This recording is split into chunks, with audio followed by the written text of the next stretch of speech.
Let's talk about those amazing credit card points, the shiny bait that makes you continue to overspend. If you're thinking, I'm traveling for free, or these points are how I beat the system, you're the one really getting played.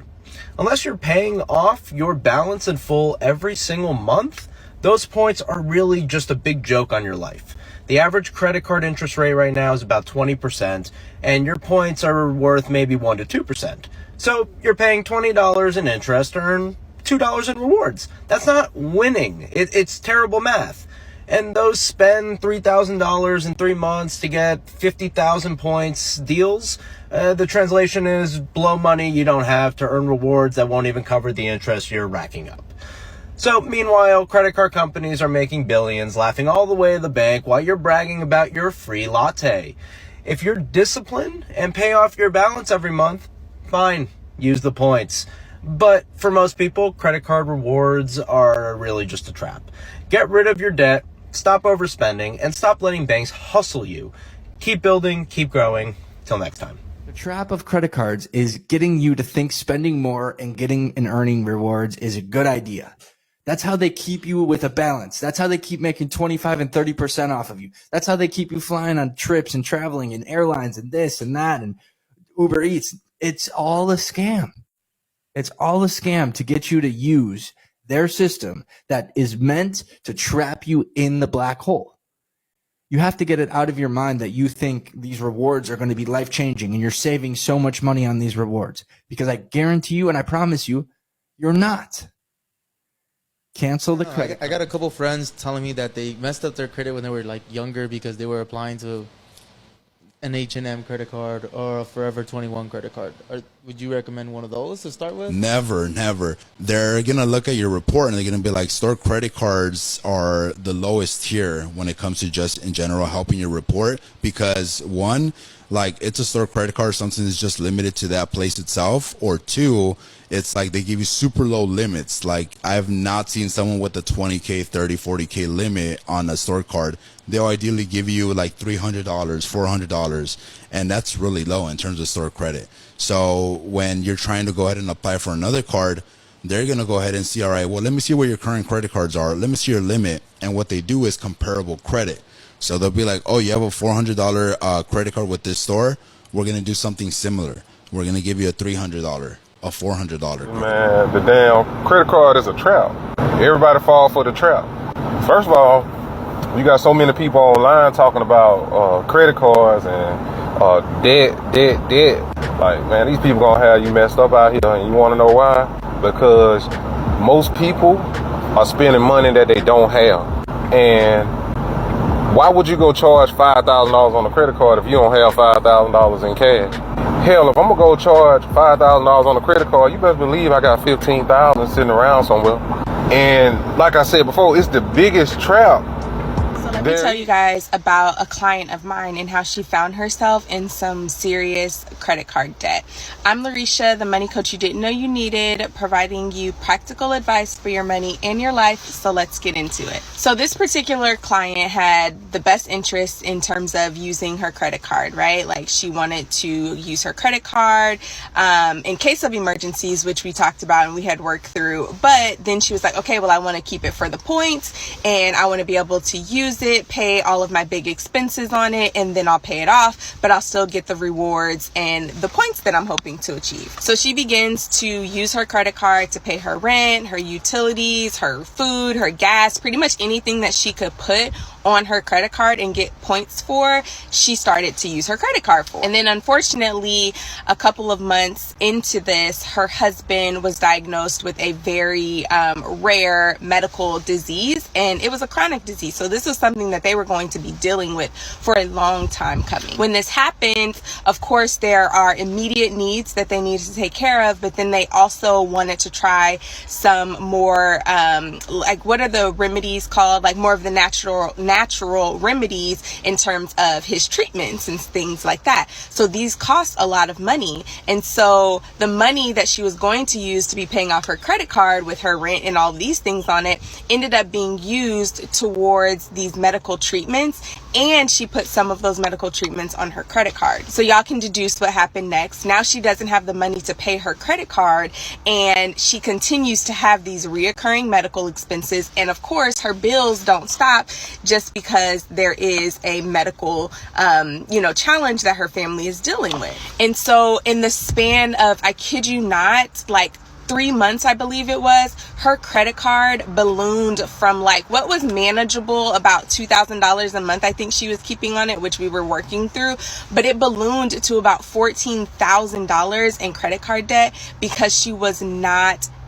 charging a lot more, and then she was not paying off this credit card, and her interest rates were incredibly high, y'all. So these things happen, and I know that this is just one story. I'm sure so many of you can attest to experiences that you have personally had, or that you know of people having had, that they had this same experience. They have the best of intentions in terms of using their credit cards, but then life happens and they have to use the cash that they have, and then these credit cards, this interest starts to compound, and these people want their money, and these cards can just balloon over such a quick period of time. So I am not against credit card use, but what I am against is credit card debt. If you cannot pay your credit card off every single month in full, do not use your credit card, period. It is so detrimental to your financial health.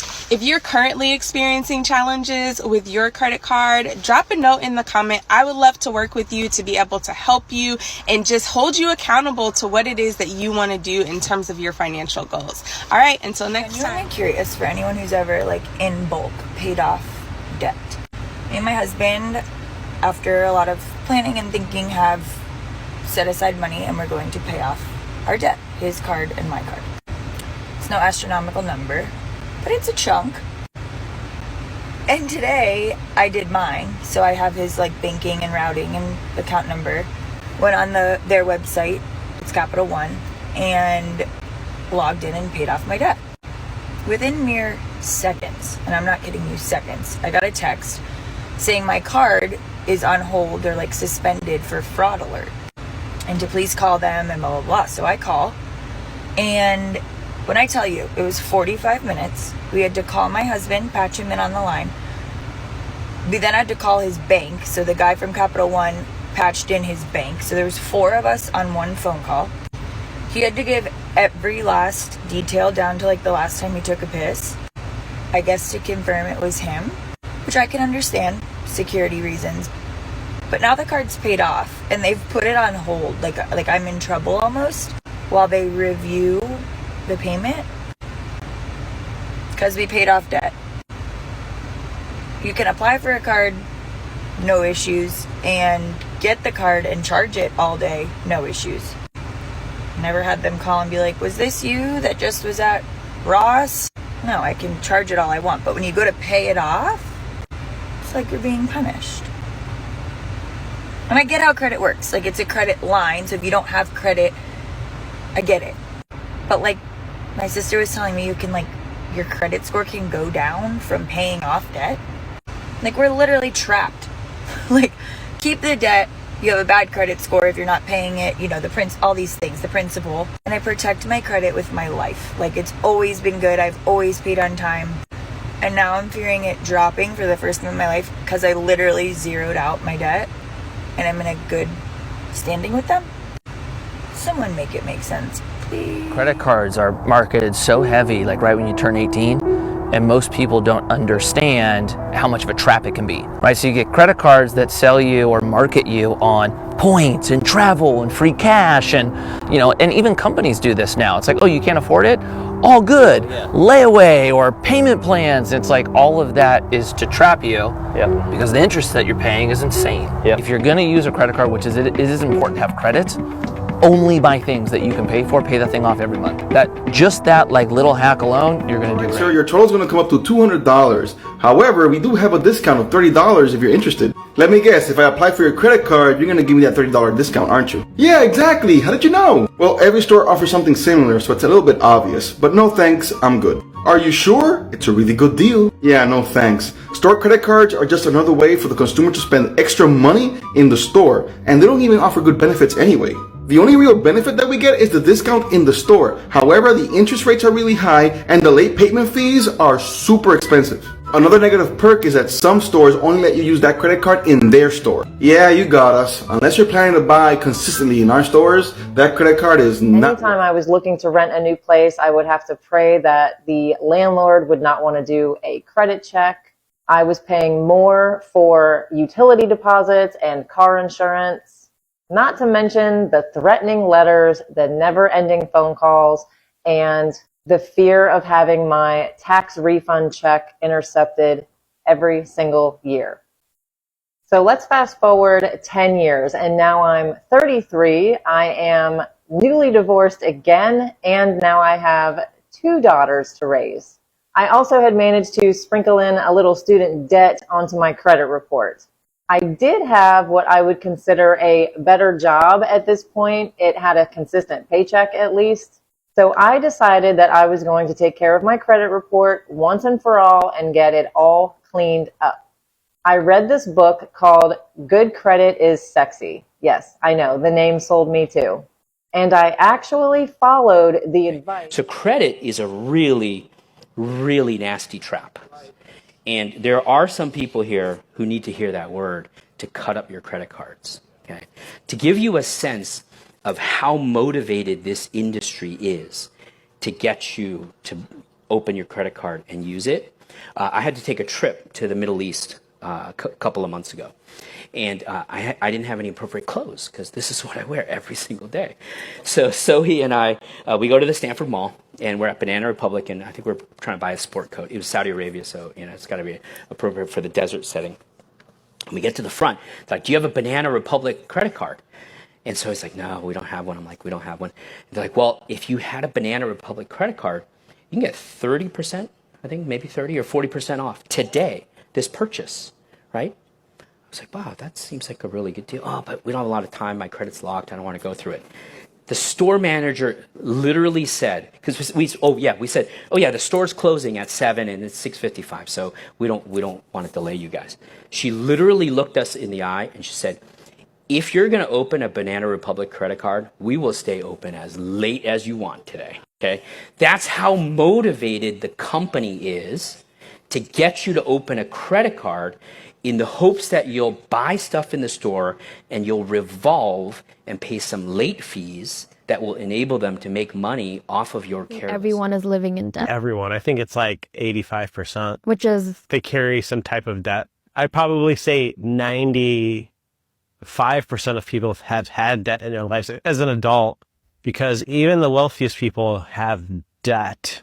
This is an interesting statistic. American household debt hit a record $16.9 trillion at the end of 2022. Okay, 16.9 trillion. Trillion. I remember when we first started change, it was like in the 13, 14 trillion, so it's continuing to climb. 2.7 trillion since 2019. Credit card monthly minimum payment is a trap, and that is exactly what the credit card companies want you to do. Because every dollar that you don't pay off on your credit card each month will compound interest. And I've seen rates up to 30%, which is fucking insane. To put that in perspective, for every $100 that you don't pay off on your credit card, they will charge you an extra $30 for shits and giggles. And of course, that'll make next month's payment much harder to make. And then it'll keep growing and growing and growing until it's completely out of control and unmanageable. Aside from just paying off as much as you possibly can, always try to pay off the statement balance. That is the true minimum that you should be paying to avoid any interest at all. Consumer economy, credit cards aren't just payment tools. They are psychological traps wrapped in velvet. With cashback, travel points, and sign-up bonuses, banks have turned spending into a game where the house always wins. Credit card companies aren't just in the business of moving money, they're in the business of manipulating behavior. Unlike cash, which forces us to physically part with something tangible, plastic numbers the pain of spending. Swiping or tapping triggers a dopamine rush, reinforcing the habit while distancing us from the financial consequences. By offering limited time bonuses or double points on dining, banks encourage our FOMO. And of course, there are credit scores. For millennials and Gen Z, they have become modern-day report card, one that dictates everything from car loans to job opportunities.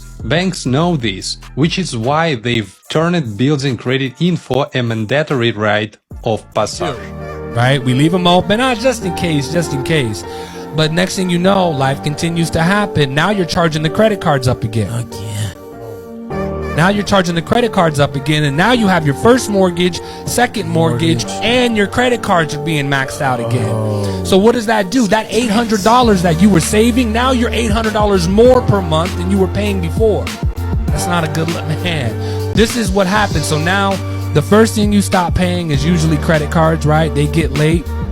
Then the car payment gets behind. Then you stop paying the second mortgage, because first mortgages usually take precedence, right? We're always thinking in our head, I need to make sure I make this first mortgage payment so I don't lose my house, right? But even if you weren't making payments on the second, you're still going to lose your house. They can foreclose on you for a second mortgage. Straight up. If you get 90 days down, normally when you're 90 days late, they'll file what's called an NOD, which is a notice of default. And then that's just a notice saying, hey, pay us our money or we're taking your house. Pay us our money or we're taking your house. Listen, the banks using your credit card to take advantage of your ignorance. So whether you're using your credit card to buy things for your business or even go buy double palm, you need to listen to this. Now, don't get me wrong, absolutely not. I am not no professional, but I took some time to try to understand this thing as best as I could. How much of us could actually say we understand some of the terms that the bank does use in the card details? I know it's not me alone. Let me tell you how most of us does get catching with ignorance. All right, so you use a 10,000 on your card. The bank will tell you, small thing, you could pay back a 500 this month and I wouldn't charge you no late fees. Well, boy, oh boy, let me tell you what has actually happened.